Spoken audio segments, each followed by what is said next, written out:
కొన్ని ఫీచర్స్ ఇంకా టైటిన్ చేసి ఇంకా పకడ్బందీగా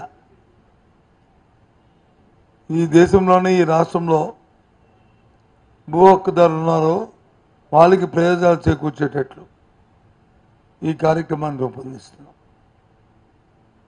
దానికోసం ఇది జరుగుతున్నది. దాని మీద ఇదేదో మన ఒకటి అప్పుడు యూపీఏ ప్రభుత్వం ఉన్నప్పుడు కానీ ఎన్డీఏ ప్రభుత్వం ఉన్నప్పుడు కానీ ఒక సమగ్రమైన ఒక ఈ యాక్ట్ని తీసుకురావాలని నేషనల్ ల్యాండ్ టైటిల్ యాక్ట్ని తీసుకురావాలని వాళ్ళు ప్రయత్నాలు చేస్తున్నాయి. అప్పటి నుంచి కూడా అప్పటి నుంచి రాష్ట్రాలతో సంప్రదిస్తున్నాయి. రాష్ట్రాలు వచ్చి వారి అభిప్రాయాలు చేస్తున్నాం. మనం కూడా మన అభిప్రాయాలు చెప్పాం. మనం కూడా మనం ముసాదా తయారు చేస్తాం. మనం కూడా చేశాం. కానీ దాంతోపాటు రిజిస్ట్రేషన్లో ఏదైతే ఉందో ఆ రిజిస్ట్రేషన్ ఉన్న లోపాలని ఏదంటే ఇప్పుడు ఉన్న రిజిస్ట్రేషన్లో ఏంటంటే ఒక సబ్ రిజిస్టర్ ఆఫీస్ ముందు ఒక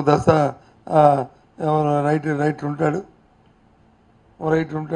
డాక్యుమెంట్ రైటర్ ఉంటాడు. ఆ రైటర్ దగ్గరికి వెళ్ళి ఆ రైటర్ ద్వారా మనం వచ్చి మనం ప్రక్రియ చేసుకోవడం అనేది మనకు అలవాటు. మధ్యవర్తులు ఉండకూడదు. అథారిటీ ఉన్న వాళ్ళే ఈ కార్యక్రమం చేయాలి. ప్రభుత్వం దీంట్లో పూర్తిగా ఉండాలి. దీన్ని ఇంకా త్వరితగతంగా ఆన్లైన్ సిస్టమ్ రావాలి. ఆన్లైన్లో మ్యూటివేషన్ అయిపోవాలి. అంతే అయిన తర్వాత మళ్ళీ ఎంఆర్ ఆఫీస్ చుట్టూ ఆర్డీఓ చుట్టూ తిరగకూడదు. వీటికన్నీ కూడా చట్టబద్ధత ఉండాలి. చట్టంలో లొసుగులు ఎక్కడ ఉండకూడదు. ఎక్కువ లిటిగేషన్కి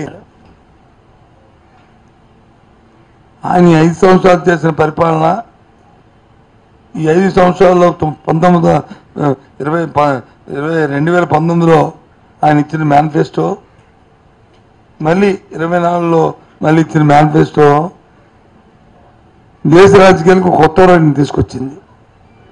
ఏదైతే అధికారంలో ఉన్న వాళ్ళు 100 పేజీలు,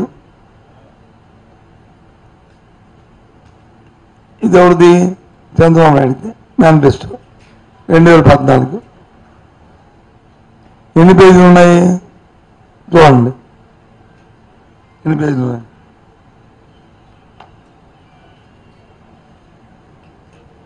పేజీ నెంబర్ లేదు, పేజీ నెంబర్ లేదు. 50 పేజీలు, అటు ఇటు కలిపితే 100 పేజీలు. 50 పేజీలు మేనిఫెస్టో. ఇప్పుడు 2014 చూశారు కదా. ఇది 2024. ఇది ఎన్ని పేజీలు మేనిఫెస్టో? 3 పేజీలు. మొదటి పేజీ తీసేస్తే మిగతా 5 పేజీలు. మా మేనిఫెస్టో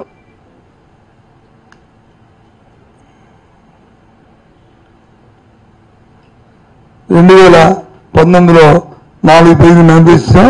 మళ్ళీ ఆ 4 పేజీలను కలుపుకొని ఇంకో 8 పేజీలు. అంటే మా మేనిఫెస్టో వచ్చేసరి అంటే జగన్మోహన్ రెడ్డి గారు ఏదైతే ఆలోచన చేసే నిబద్ధతతో చేయాలని ఓ నిజాయితీతో ఈ రాష్ట్ర రాజకీయాలు తీసుకుని మార్పేట తెలుసా? ఈ మేనిఫెస్టోయే. అవునా కదా? ఎందుకు 50 ఎవరు ఉన్నాయి? ప్రజాగ్రహం పెట్టి 2 మరి మిగతా 2 లేరు.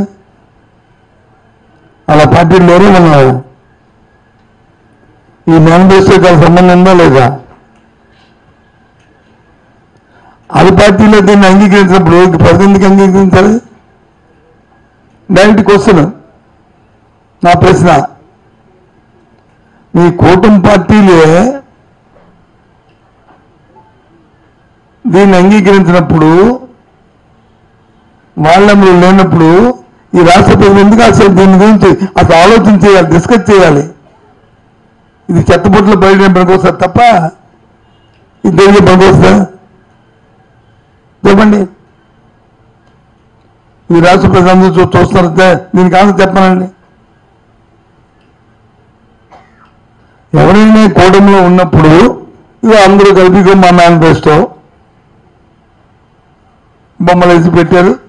ఇదిగో ఇచ్చారు, ఇంత మేనిఫెస్టోని ఇచ్చారు. మరి వాళ్ళు వచ్చి ఇంత ఎందుకు ఇచ్చారు అంటే ఇంతమందికి ఇచ్చారంటే మా మా వైసీపీ మేనిఫెస్టో కూడా 5-6 పేజీలు ఉంది కాబట్టి మేము 5-6 పేజీలు ఇవ్వాలి ఫ్యాషన్ కానీ మా లైన్కి వచ్చారు, సంతోషం. మీరు అన్నీ మా కాపీలు కొడతారు కాబట్టి ఇది మా కాపీ కొట్టారు, సంతోషం. ఎందుకంటే జగన్మోహన్ రెడ్డి ఓ దిక్సూచి కాబట్టి వచ్చారు, సంతోషం. మరి మీ బొమ్మలేవి, మరి మీ బొమ్మలేవి, ఈ బొమ్మలేవి, ఈ 2 బొమ్మలు, మరి 4 బొమ్మలేవి అంటే ఈ 4 బొమ్మలు ఉన్న మోడీ గారు, దీన్ని అంపని మోడీ గారు ఫోటో లేదు, ఇప్పుడు ఓకే. మరి రాష్ట్ర ప్రెసిడెంట్ ఫోటో ఉన్నా కదా అధ్యక్షుడు, మీ ముగ్గురు ఫోటోలు ఉన్నా కదా. ఇప్పుడు మోడీ గారు వచ్చి దేశ రాజకీయాలు ఉన్నారు కాబట్టి దేశానికి సంబంధించిన అంశాలు ఎన్ని ఉన్నాయో మళ్ళీ ఇంకో రాష్ట్రంలో అడుగుతారేటో అన్ని భయం ఉండొచ్చు, ఏదో ఒక కారణం ఉండొచ్చు. కనీసం రాష్ట్ర అధ్యక్షుడు కూడా ఇది అంటే బీజేపీకి కూటమిలో ఉన్న ఒక పార్టీకి దీన్ని అండాల్సి లేదు. దీన్ని అండాల్సినప్పుడు దీన్ని ఒత్తాసపడినప్పుడు ఇది దేనికి పనికి వస్తుంది, దీన్ని ఎందుకు అసలు దాని గురించి డిస్కస్ చేయాలా? సరే, దాంట్లో ఉన్న అంశాలు మంచివా చెడా అది సాధ్యమా అసాధ్యమా, ముందు లీగాలిటీకి మీ సమస్య లేకపోతే అప్పుడు అలిగేషన్లకు వస్తాను, దానికి సమాధానం చెప్తాను. ఫ్రంట్ పేజ్ అయినా లోపల పేజ్ అయినా ఏది చేసినా అది లీగల్గా వ్యాలిడే కాదా, లీగల్గా వ్యాలిడ్. నేను లీగాలిటీ మీద మాట్లాడేదాన్ని, ఇచ్చిన డాక్యుమెంట్ని ఒరిజినల్ ఇస్తారు, డూప్లికేట్ ఇస్తారని అది పచ్చి అబద్ధం అని చెప్పాను. మీరు అడిగినందుకు కూడా సమాధానం చెప్తాను, కానీ ఫస్ట్ లీగాలిటీ.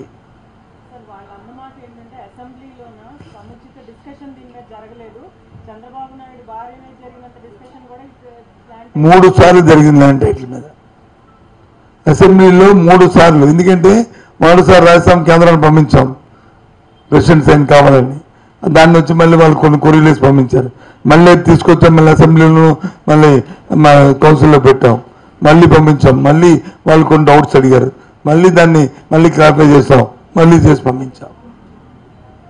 లేదంటే ఎలాగవుతుంది? వాళ్ళు అసెంబ్లీ బాయ్కట్ చేసి ప్రతి వాళ్ళకి ప్రజా సమస్యల పట్ల బాధ్యత లేకుండా నేను జరగలేంటే ఎలాగవుద్ది?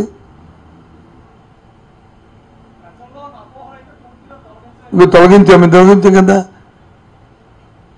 అవి పచ్చి అబద్ధం. రిజిస్ట్రేషన్ చేసిన వాళ్ళు ఎవరు డాక్యుమెంట్కి ఇస్తారు అంతే తప్ప జిరాక్స్ కాపీ ఉన్నది పచ్చి అనకూడదు, భాష అనకూడదు అనుకుంటుంది, పచ్చి బూతు.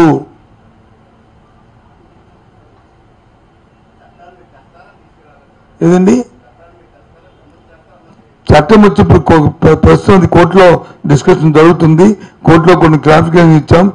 ఇంకోటి కూడా చెప్తున్నాం, ఈ చట్టం చేసే ముందు, ఇది అమలు జరిపే ముందు ప్రతి గ్రామంలో కూడా అదే మీకు అడుగుతుంది అదే రెండు విషయాలు సార్, 2 విషయాలు. ఒకటి లీగలు, 2 కాదండి. ఈయన ఎక్కడ చచ్చిపోయి ఎక్కడ ఉన్న మహానుభావుడు ఎవరు, ఎన్టీ రామారావు ఎక్కడ ఉన్న మహానుభావుడు. ఈయన దీని మీద ఫోటో వేయడం కాదు, నేను చూపెడుతుంది మీకు. మరుగుదొడ్ల మీద వేశారు, ఆడవాళ్ళు మరుగుదొడ్డికి వెళ్తే లేడీస్ ఆ మరుగుదొడ్డి మీద ఉండేది, అవునా కదా? మేమేం మరుగుదొడ్డి మేలే కదా, మేమేం మరుగుదొడ్డి మీద ఆలోచన కదా. మేము ఒక మంచి పనికి, ఇది మంచి కార్యక్రమం జగన్మోహన్ రెడ్డి చేస్తారని చెప్పి ఆయన్ని గుర్తు ఉండాలని అది చేసిన పనికి చెప్పుకుంటున్నాం. దాని మీద మాకు డిస్కషన్ వచ్చి ప్రజలందరూ కాదు, రాజకీయ ప్రజలు చెప్పారనుకో అప్పుడు ఆలోచిస్తాం. మీ మరుగుదొడ్డి మీరేదే, మరుగుదొడ్డి మీరే చెప్పండి చేశామా? ఏం మాటలు ఇవి? ఇవాళ ల్యాండ్ టైటిల్ యాక్ట్కి సంబంధించి ఏ గ్రామాలు భూసర్వే వద్దంటున్నారు చెప్పండి. ఇది మీ టీవీల ద్వారా ఈ రాష్ట్రంలో గ్రామీణ పట్టణ ప్రాంతాలను ప్రతి ఒక్కరిని కూడా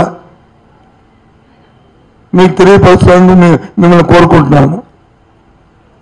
దీనివల్ల మన గ్రామాల్లో ఉన్న చిన్న చిన్న భూముల్లో ఉన్న సమస్యల్ని మన ఇంటి తాలూకా సమస్యల్ని మధ్యవర్తులు దళారులు ఎడ్యుకేషన్ లేకుండా ఒక పైసా ఖర్చు లేకుండా ఈ కార్యక్రమం మంచిదా కాదా దయచేసి ఆలోచన చేయండి. ఎంతోమంది కోరుకుంటేనే ఈ కార్యక్రమాన్ని గత